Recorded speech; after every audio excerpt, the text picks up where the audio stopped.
Hi all, thanks again for joining to another review episode of the IPL 2026. This episode, we will look at the newly sort of reformed in terms of their team logo and team jersey. The team, the shakeup of the team looks pretty much the same or almost the same, but hopefully this marks sort of the change in form for this team. We will be discussing LSG. Yes, I think I have to come out and say in the first itself, the first jersey that they entered IPL with, that was my favorite jersey. I loved that color. I thought it was unique. I thought it was so different, refreshing. Now it seems like pretty much every team is going towards the same color A palette. blue or a See, red. these are cosmetics, but you would like to see some colors, right? Oh, I agree absolutely. I've been of the same opinion as well. You need more colors than just like red and blue or some combination of it. Yeah.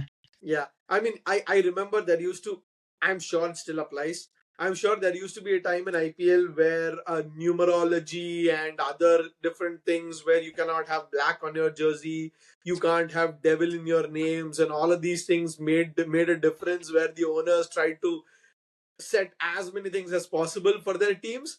I think that's probably where LSG are also going with their jersey change, right? True, true, true. Yeah. But yeah, as you said, hopefully, this sort of brings in the change of fortunes. Yes. Let's dive in and sort of look at the team. We'll definitely start with like probable 11, and then of course talk about the overall team setup and where we would expect them to sort of shake up this year. Yeah, first things first. I don't know if you've been following their social media. Mohsin Khan and Mayank Yadav are bowling regularly in their camp. So I think those are two of the biggest bowling names that India and LSG are banking on as the next gen. And it is Yep. after the amount of uncertainty on both of them last year, it's at least great news to see them consistently playing, being fit and practicing at least. How that translates to the game is going to be a different point. But yeah, actually, let's start with like some of the just the thoughts on the team. Like, what kind of vibes are you getting in terms of LSG? What do you think they're doing right or doing wrong? Um, Yeah, the fact that I'm having to think, is sort of concerning for the team. I think, great team. Let's start there. It's overall a well put team, but they somehow still miss the X factor. I would say Yeah. it's, it's I don't know to call it balance or the shake up the team. They have an explosive firepower of a batting team, Yep. but that comes with a caveat whether they all can click as effectively as they did last year. If they do that again, and that's a bonus. They, in my opinion, they definitely have and want Rishabh Pant to start firing again. I think Yes. the last game LSG played last season, he Scored scored 100. 100. Yes. I wasn't sure, was he opening the batting or did he come at number three? He came in, Um, I think. yeah, so definitely he needs to bat up. Let's start there. The first and foremost change that the team needs overall is Rishabh Pant, the batter, to bat up the order. Yeah. Uh, in my very humble opinion, he needs to open or at best bat at number three. He is Yeah. that batter, no matter the format, no matter the team. If you want to get out of him, he needs to go up there and Mm-hmm. sort of spend that 2, 3, 4 overs in the pitch, and then he can be very destructive. So if you Yes. want that to happen, you need to open the batting or at best come down at number three. Now, likelihood of opening the batting, I think LSG are going to go with their tried and tested pair of Marsh and Aiden And Markham Markram. in international circuit and in domestic circuit as well. They've been opening respectively for most And of their what sides. what a season they both had last year, right? Absolutely. So I think they would start with them, and then depending on either Marsh or Aiden Markram, depending on how they bat or perform, they might then push Rishabh Pant up to open, Mm-hmm. depending on their performance or not. But in my team, I would just definitely open with Marsh and Markram, and then have Pant come at number three. Mm-hmm. Puran, I know he had a blast of a season last year, but then ever since retired from West Indies cricket, Yeah. has not really had, had a successful T20 franchise season anywhere else in the world. Honestly. So I would just sort of play with his batting position. Number three, maybe not so much. Maybe start using or looking at him as a bona fide finisher, middle order to finisher batter. Hmm. And I would even want Ayush Padoni playing up the ranks. I think that somehow gives them a balance, stability, credibility. He again has been someone who's Hmm. been in the scene. So that is how I would look at the top three or four. Hmm. And as I say that, I realized they have Josh English, who absolutely is going to leave Yeah. his wedding and participate in the IPL. So that's another topic they've had. Conundrum that they have, right? Yeah. I mean, honestly, I feel like most of their overseas players that are gonna play are gonna be batters. Like I won't be surprised if they have games where they play Marsh, Makram, Puran, and English, Hmm. which would make their top order stellar, like unbelievable, because you will have what, as you said, right? You will have Marsh, Makaram, Rishabh Pant, English, and then Puran. Like what a top five, what a top five, right? But yeah, I mean, it was the fact that it was so surprising that they had their top three had a wonderful season last year, tells you how inconsistent all three have been. Markram has been this inconsistent player in IPL forever. Marsh has had that promise of this big hitter, but has never come good or even been fit till last year. You've had Nicholas Puran, who's, I mean, on paper, I think the most complete T20 batter at least a year ago before he retired from international cricket. But now, as you rightly said, like, yeah, his form is iffy. But actually, in this team, like, what would you say is their strengths, like, as a team, right? As a team, I think their batting has to be their strength. They Mm-hmm. need to bank on it, and as you rightly summarize, they have such an explosive foreign or international Mm-hmm. batters in their team. They definitely have to go gung ho with them. Mm-hmm. Most likely, a format or a strategy that is very close to SRH. Mm-hmm. But the fact that they now have Shami does help at least bolster their bowling lineup on paper, and of course, Indian talent. So and then that's it. Overall, their overall sort of arsenal of Indian pace battery is amazing. Let's say Shami is a starter, so that's going to be good.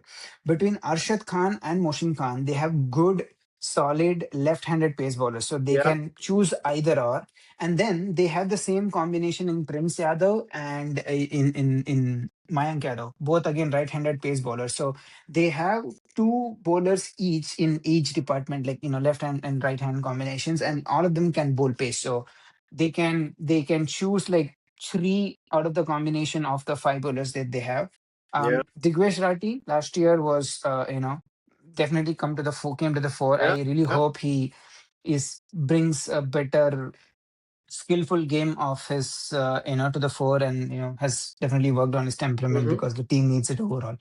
um, but then, of course, I think you cannot look beyond the fact that they are batting heavy team. Yeah. Their balance definitely tilts towards their batters a bit more. So you definitely want them to like click and give them the bigger stats. Honestly, I don't think I've ever seen a team with such an exciting contingent of Indian pacers. Like and honestly, in this, the one player that we're forgetting about is Avesh Khan.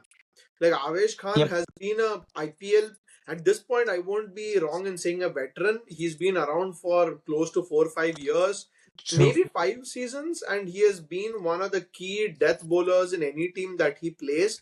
But it is going to be a huge question which three out of these, like 4 or 5 that they end up playing. I feel like if Mayank is fit, Mayank plays. Like I don't think Yep. there's a question there. He is the bona fide X factor in terms of a bowling unit. You have Shami. I think they've bought him for big bucks. He's the experience in the bowling lineup. He has to play. And yeah, it'll be a toss up between one of the three, right? Prince, Mohsin, Arshad, or Avesh. Actually, my God, four. So, I mean, it's gonna be interesting what kind of pace battery that they set themselves up with. And then you obviously have Digvesh Rathi and yeah, I mean, whoever, either Shahbaz Ahmed comes into play, or yeah, I mean, honestly, I think weaknesses wise, if I have to pick something, I mean, you can pick holes everywhere, like injuries. I can term injuries as a weakness for them Yep. because so many of their players are questionable. But let's say injuries aside, like that's purely a point of luck. But I'll Mhm. say injuries aside as well, I feel the biggest point where this team lacks is all rounders. Like in terms of bona fide all True. rounders, like Mitch Marsh doesn't bowl anymore. You have Aiden Markram who bowls, but like I mean, he was used very sparingly towards the end of last year, and he's also like a pretty much part-time bowler, like an over or two. Ayush Badoni could bowl, but hasn't been bowled again, like a very part-time, unproven ability. The only all-rounder is Shahbaz Ahmed in their team, and that too, like, would he make their team purely as a bowler or a batsman? I don't think so. Yeah. So if you I would if you even say Hasaranga is touted as an all rounder, but I don't think I have personally seen him bat ever. Like And I don't think through. Hasaranga also has had that NOC from Sri Lankan cricket yet to participate in the tournament, right? Because if you remember in the World Cup, Yep. Hasaranga and Patirana, both of them went off injured for Sri Right. Lanka. So he still hasn't gotten an NOC. So, and even if he is fit, whom do they drop? Like if English is available, True. do they drop English whom they paid 8.5 crores for and play a certain Hasaranga? I mean, the makeup of this team is very questionable. I don't really know. Although on paper they have all the talent in the world to kind of turn games. There are so many individual match winners throughout the team. So I'll actually call their weakness as the all-rounder category because with the impact player, if you want to play 8 batters and have like maybe 3, 3, 4, 9, 10, yeah, 4 bowlers plus some all-rounders, you need that bona fide all-rounder to bridge that fifth bowler gap, especially if one of your bottom four or your bowlers have a bad day. So I don't think that is a gap that they have, or that skill set is something that they have. So I'll term that as a weakness for that team. Yeah, Back all. yeah. So with that in the 11, like from whatever we had chosen earlier, like what are there? Like I know, I mean, pretty much you summed up the team in terms of like Hasaranga or English. One of them will play, and then you Yep. will have the bowlers who will play. With that team, what do you think their chances of the playoff are like in this year's IPL? I would say the same. I'd probably rate them a little over SRH. Hmm. Overall, but they'd still struggle. I would say. I see them like sixth at best, fifth maybe if they are lucky. It's Yeah, I'm finding it very difficult to put them, over some of the other picks that we've had so far. And as you very beautifully summed up the fact that they don't have an all-rounder, that could sort of could I'm sure that could cost a game or two depending on the game scenario and dynamics. With the impact rule, that sort of Hmm. eliminates the very impact of an all-rounder. But then it also remains. It also has a lot to do with the quality of the all-rounder you have. Yeah. But I definitely agree with the fact that they don't really have like an world class or a top class all-rounder in the team. So that Yeah. definitely will sort of uh, cost them. But overall, yeah, I'm sure they're going to have a couple of great games with the bat. I'm definitely looking forward to watch as a viewer and have Yeah. as a fan and enjoy the game. But yeah, I don't really think they have the battery to go all the way or even like compete for top four. Yeah, I mean, honestly, this team, how do I say? If their match winners come good, at least a couple of them or three of them come good out of it. And honestly, I'll say out of 11, they have 9 match winners. Like, that's how I will, out of 12, sorry. Out of 12, I'll say they have 9 match winners. Because Marsh, Puran, Pant, Pant, you have Makram, English, Mayank Yadav, Mohsin Khan, Shami, Avesh. See, you have, or Digvesh Rathi, sorry, Digvesh. Digwesh Rathi. You have potentially 9 match winners who can have, like, who can turn the game on their own. If three of them come good in every game, they are a top four contender. But Yes. honestly, given how much uncertainty there is regarding the form, fitness, and the availability of players like Hasaranga and Inglis, I feel it's gonna be it'll be touch and go. I feel Yep. like they have a more complete squad than SRH, in my, as you rightly put. But I feel they both will also be fighting for that fifth place position eventually, because they'll maybe not have enough ability, or yeah, whatever, the firepower to kind of go over the line. Although, if there is one team that will make this tournament exciting if they end up going through, it'll be LSG, because the kind of players that they have, it's not going to be a middling, how to say, 170 defended 170 kind of game. It's No. going to be smack bang batting innings or searing pace in their bowling. So yeah, all in all, yeah, I mean, do you have any final thoughts before you'd like to call it done?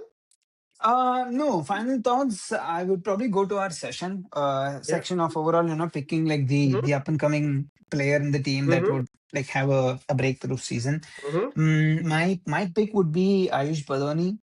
He's Wow. been in the fringes of, I would say, India team now. He Mm-hmm. recently got a called up. I think it was in the Wow. ODS series, Yeah, yeah, yeah. and captains Delhi in domestic tournaments. So, and looks young, but is already in his mid 20s. So definitely not like a young player, but a talented one for sure. Has been in the midst for some time. So I'm hoping he gets to be that middle order mainstay in this season, and is able to sort of provide LSG the sort of stability that they need in the Stability, middle order. correct. That's actually a very good call. Like, people would think Ayush Badoni, like, he's been around for a while, but that's actually a brilliant call, and he needs to have a good year for them. Like, that's totally true. I am actually pretty honestly, I was torn between two players. I mean, it's easy to call Mohsin Khan, Mayank Yadav, and all of those, but I don't want to go there. But I was torn between Digvesh Rathi and an Abdul Samad. I don't think Abdul Samad's performance will have as big an impact on this team.